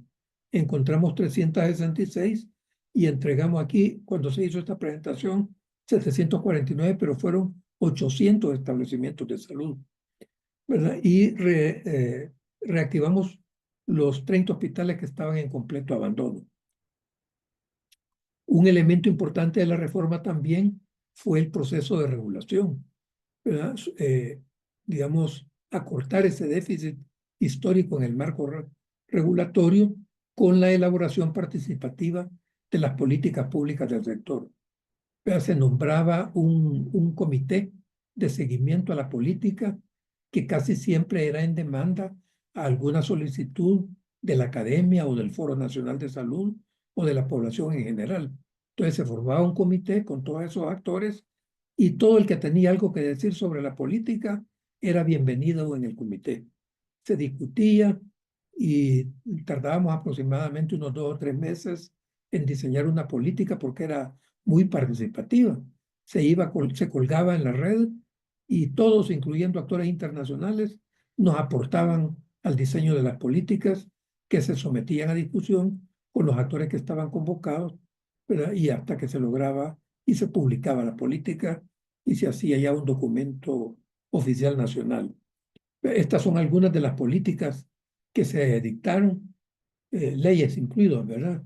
Ley de control del tabaco, la ratificación del convenio marco, la ley de medicamentos, la ley de vacunas, la ley de lactancia materna, la política nacional de salud, la política nacional de salud sexual y reproductiva, política de medicamentos, de salud oral, de salud mental, de promoción y apoyo a la lactancia materna, la política de servicios de sangre, que estaba privatizada y la desprivatizamos, la política de participación social en salud para darle elementos al foro y a la población, ¿verdad? Hay espacios de apertura a la participación, la política de desarrollo de recursos humanos, de trasplante de órganos, de promoción de la salud, cuidado de enfermería, etcétera. Era toda una cuestión ahí importante. Cada una de ellas, como decía, nos generó un enemigo estratégico. La industria farmacéutica, por ejemplo, para la política de medicamentos, todo el complejo médico industrial y comercializadores de alta tecnología contra nuestra regulación de equipamiento e insumos médicos, los de fabricantes de sucedáneos de la leche materna contra la política de lactancia materna, los bancos para tratar de manejar todas las finanzas de los servicios de salud, la agroindustria, cuando combatimos, por ejemplo, el glifosato, ¿verdad? Que era nuestro mayor causal y sigue siendo enfermedad renal crónica, ¿verdad?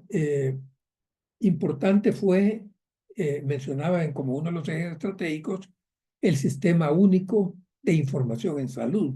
Este tenía una estructura modular que estaba basada en software libre y fue considerado, junto con el de México y el de Brasil, uno de los 3 mejores sistemas de información en salud de todo el continente, ¿verdad? Nuestros compañeros que tenían a cargo este sistema fueron llamados en varias ocasiones a Ginebra, a Bruselas y a otros países para explicar en qué consistía este.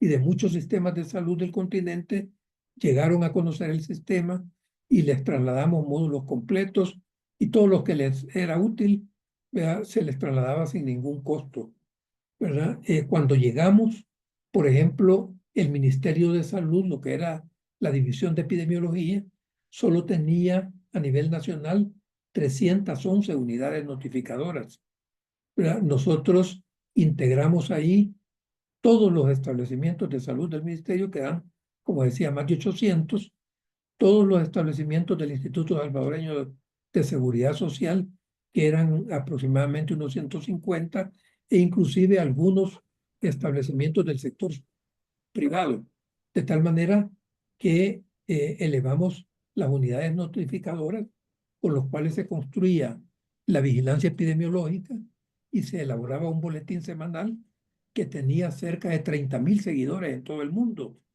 ¿verdad? Se elevaron a 1.234 unidades notificadoras de lo que sucedía epidemiológicamente en el país. Perdón. Eduardo, te pido Hoy de tiempo, 3 minuticos sí, Alejandra. para poder abrir las intervenciones también con ellos. Qué pena Vaya, contigo. entonces voy a acelerar para terminar rápido. Bueno, estos son algunos de los logros, ahí podrán. Vamos a hacer. Esto es muy importante, miren, porque fue consecuencia de nuestra política de recursos humanos también construida participativamente. Lo que está en verde son cómo estaban distribuidos los recursos humanos en salud. Pueden apreciar ustedes que las ciudades más grandes, que eran San Salvador, San Miguel, Santa Ana, La Libertad, concentraban casi todos los recursos humanos que había en ese tiempo, ¿verdad? Son las columnas en azul, correspondientes a 2010. Nosotros formamos una cantidad importante de recursos en salud y redistribuimos. Por ejemplo, fíjense, los lugares más apartados, los departamentos del oriente del país, como La Unión y Morazán, más que duplicaron los recursos humanos en salud que tenían. Igual sucedió con este otro que es de oriente, San Vicente, Cabañas, que es uno de los más apartados, donde hoy se trata de implementar la minería metálica. Cuadruplicamos el número de recursos de salud que había ahí. Entonces, todo esto se redistribuyó completamente, ¿verdad? Y nos acercamos mucho a la meta ideal identificada por la OMS de 25 recursos humanos por salud por cada 10.000 habitantes, ¿verdad? Bueno, perdón que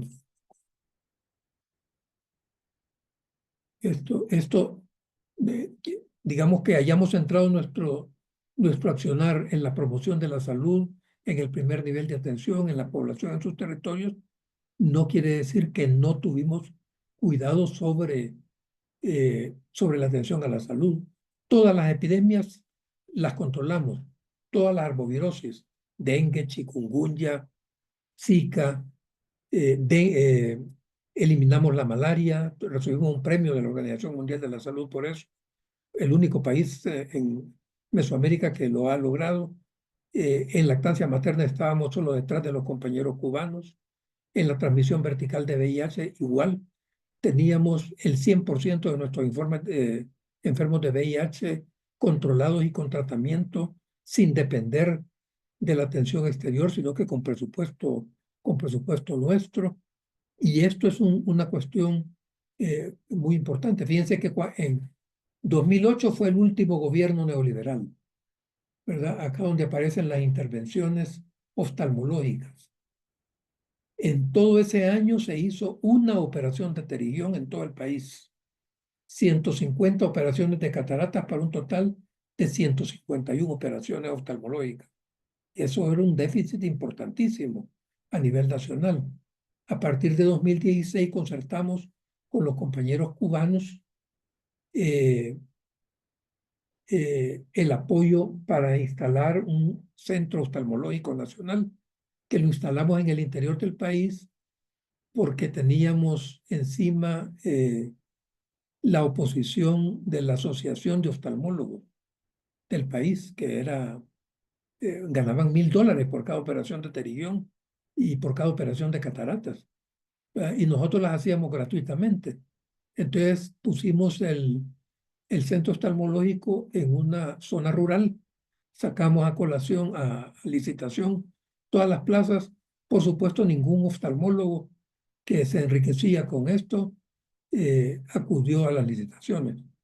Entonces empezamos con los compañeros cubanos que nos capacitaron recursos locales, ¿verdad? Entonces hicimos desde el primer año 3.273 operaciones de pterigión, 1.600 de cataratas y 4.000, y siguieron creciendo. Hoy Bukele ha desmontado el centro oftalmológico, ya no existe, ¿verdad? Bueno, por último, ya para ir terminando, hablábamos de que la determinación social de la salud es un término más amplio que el abordaje de determinantes sociales de la salud aislados. Parece que no hay mucha diferencia, pero sí existe. En general, la determinación social de la salud, el concepto que se ha venido, digamos, desarrollando desde Alames, desde los años 70, con Jaime Breiley, los fundadores, ¿verdad? María César Rodríguez, Juan César García, etcétera, es el concepto de determinación social y no de determinantes aislados, en el que la crisis actual es una crisis civilizatoria que atraviesa toda la humanidad y que hay, digamos, una sumatoria, digamos, de crisis que no son aisladas, sino que están totalmente interrelacionadas entre sí. Una crisis alimenticia, energética, ambiental, hídrica, de la biodiversidad, una crisis migratoria, una crisis cultural y bioética. Todas tienen como causa fundamental el modelo de desarrollo, siendo la acción prioritaria y urgente modificar la relación humanidad-naturaleza. El Foro Nacional de Salud fue importantísimo para nosotros para poder construir poder popular y fortalecer el tejido organizativo. Creo que he visto ahí a Morena Murillo entre los cursillistas y que podía ampliar esta parte. Enfrentaba el carácter mercantil de la salud y estimulaba y cualificaba la participación social en salud. Estas son algunas de las formas que requirió o que tomó esa participación social en salud.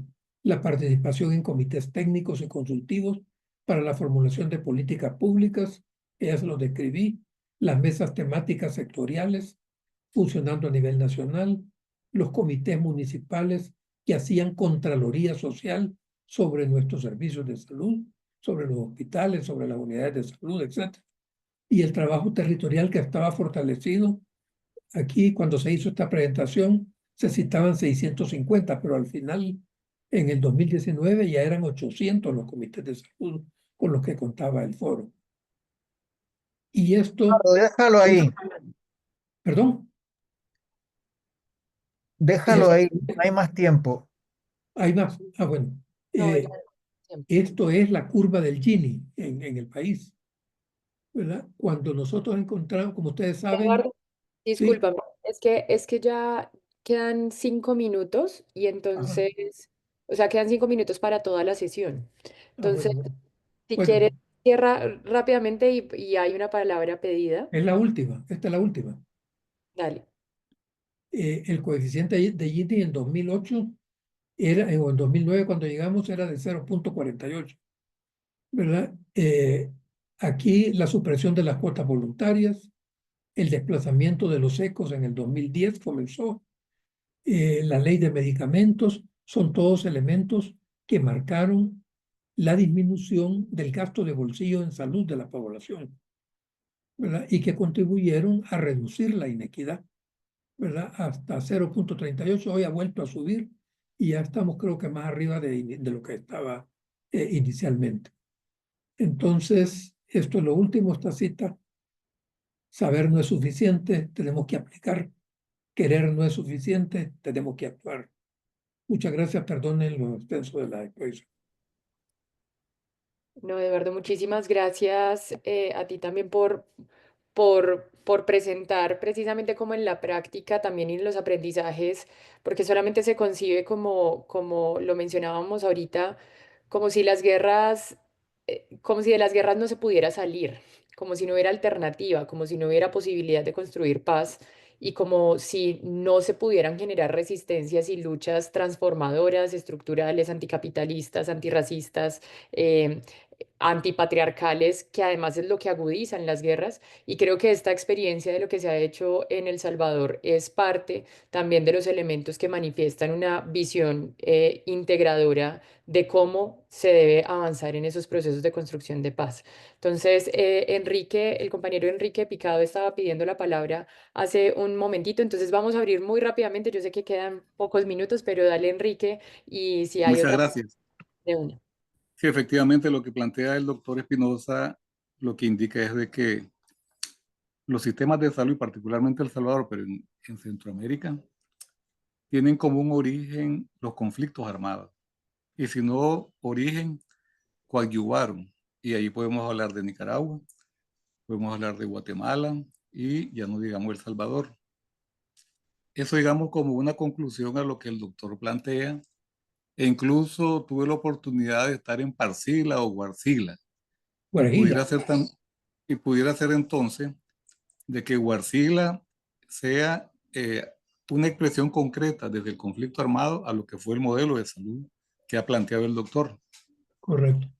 Pero yo quiero ubicar un elemento a lo que planteaba la compañera en su exposición, en el sentido de agregar como factores que generan también cosas en salud, participación en salud, incluso actores en salud, que además de los desastres por guerra, es también por los desastres naturales y los antrópicos. Es decir, este tipo de desastres, tanto antrópicos como naturales, entre comillas, porque no son así, generan también experiencias en salud, en redes, en actores sociales y de alguna medida en conciencia por este derecho. Entonces yo quería ubicar ese elemento, pero para un poquito llevarlo a la actualidad, ver cómo todas estas categorías que se han planteado y llevarlo a una comunidad sería como bastante complejo. Y recordemos que nuestra situación actual demográfica es de bastantes jóvenes. Entonces, ¿por qué no entonces ubicar ahora el conflicto social, el conflicto económico, la guerra económica, que también afectan la salud de las comunidades, de las personas y las familias? Llego hasta ahí porque esto es grande. Muchas gracias por las dos presentaciones.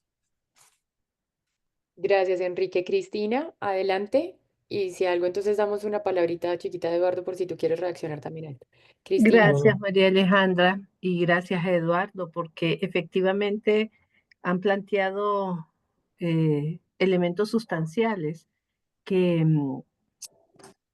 yo viendo a mi país digo, bueno, nosotras no tuvimos ningún conflicto armado a lo interno, pero servimos de patio trasero para la intervención en nuestros hermanos países, pero y Así es, además así es. venimos Gracias. sufriendo toda una desmontamiento de la institucionalidad, particularmente de la salud, de la educación. Y luego, escuchando a María Alejandra, ese asunto de las violencias estructurales, pero también de la presencia de esas guerras intestinas internas nuestras, que no tienen que ver con disputas con otros países, pero tienen que ver con disputas territoriales por el crimen organizado, que también está dejando una huella y donde estamos atravesadas las mujeres viviendo violencias y en ese sentido, pues creo que es bien importante cómo replantearnos la salud mental, la atención del trauma para las víctimas de violencia sexual, porque estas violencias nos atraviesan los cuerpos. Y, y en ese sentido, pues haciendo una mirada crítica a lo interno de mi país, ver que efectivamente este esfuerzo que fue desarrollado en El Salvador es bien importante y que podría ser, ¿verdad? Como un punto de partida para replantearnos también qué sistema de salud contamos, porque aquí estamos tocando intereses de grandes poderes y que también nos confrontan.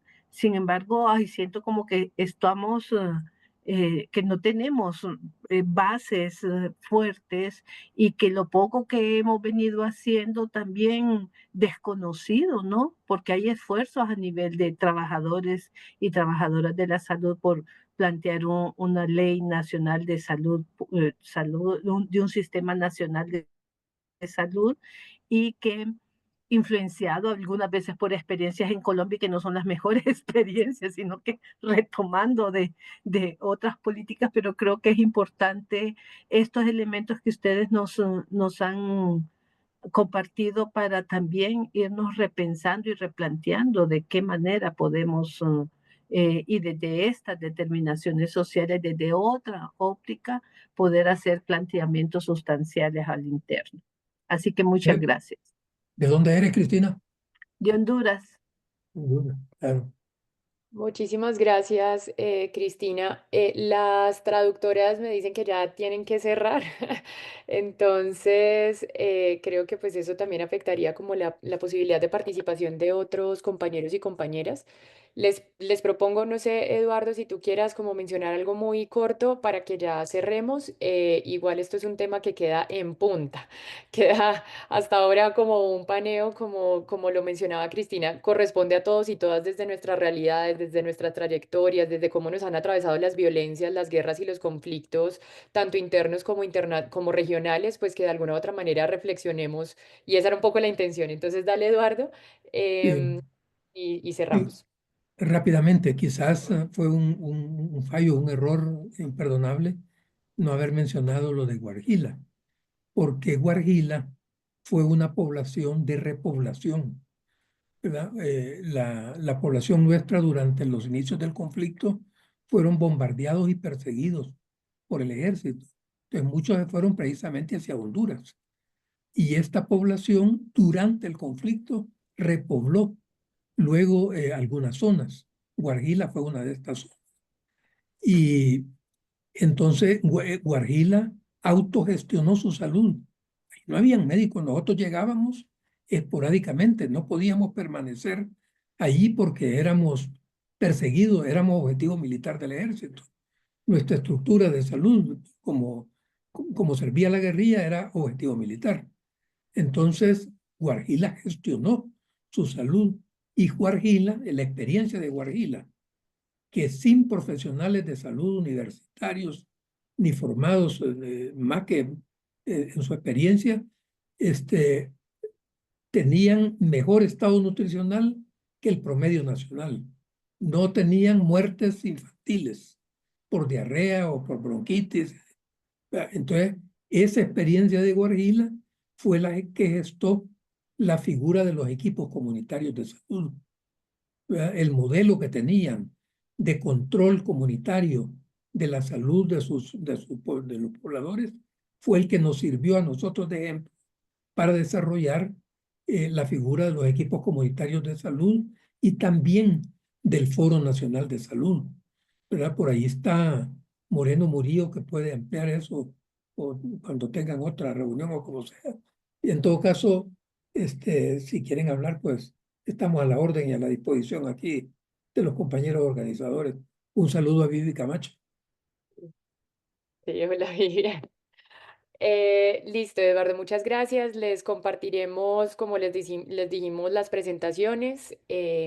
También ahí acaba de compartir al chat unos links de la página del Movimiento por la Salud de los Pueblos, donde se ha hecho un ejercicio muy importante también de resaltar casos de liderazgos que han sido perseguidos y perseguidas políticamente en medio, digamos, de estas violencias que nos atraviesan en todo tipo, a los liderazgos, a quienes asumen de alguna otra forma una perspectiva transformadora. Entonces es importante también en este ejercicio de memoria, pues incluso hacer uso de los mismos instrumentos que el Movimiento por la Salud de los Pueblos ha planteado. Muchísimas gracias a todos y todas. Qué pena la pequeña extensioncita en tiempo de esta sesión y como lo menciona Eduardo, estaremos atentos y atentas a seguir profundizando este ejercicio. Una última cosita, si fuera posible. Dale, dale. Que lo que decía Enrique sobre la cuestión de la Organización para los Recursos Naturales y todo eso. El país es uno de los países, es el país con mayor riesgo sísmico, volcánico, ambiental y de todo tipo. Bajamos varias docenas de puestos en el lugar, pero fíjense, por ejemplo, todos nuestros volcanes están urbanizados, o sea, la gente vive ahí en caseríos y todo eso. Entonces, todos nuestros ancianos, nuestros enfermos crónicos, con nuestro sistema de información en salud, todos estaban georreferenciados, todos. Y cada uno, un adolescente de la comunidad, estaba responsabilizado de un anciano o de un enfermo crónico. Y tenía la obligación, cuando había alguna emergencia en su zona, de sacarlo a cubierto por las rutas preestablecidas, y eso era su derecho a la salud, no tenía nada que ver con los servicios, ¿verdad? Entonces, igual cuando habían inundaciones, por ejemplo, en el Bajo Lempa, cuando vaciaban las presas, las poblaciones que estaban organizadas tenían mucha mayor sobrevida y recuperaban mucho más rápidamente el tejido productivo que las poblaciones donde no había organización social de ningún tipo, ni siquiera de salud, solamente. Listo, Eduardo, muchas gracias. Bueno, entonces que tengan una buena noche todos y todas y pues bueno, ya continuarán con el resto de la programación del curso. Un abrazo muy fuerte, fraterno. Gracias a todos. Sí, un abrazo fraterno. Gracias. Gran abrazo y agradecimiento. Gracias, un abrazo para todos. Buenas noches, gracias a todos. Buenas noches, bendiciones a Muy todos. interesante. Gracias. Demasiado importante, sí, muy bien. Doctor, saludos a todos y todas.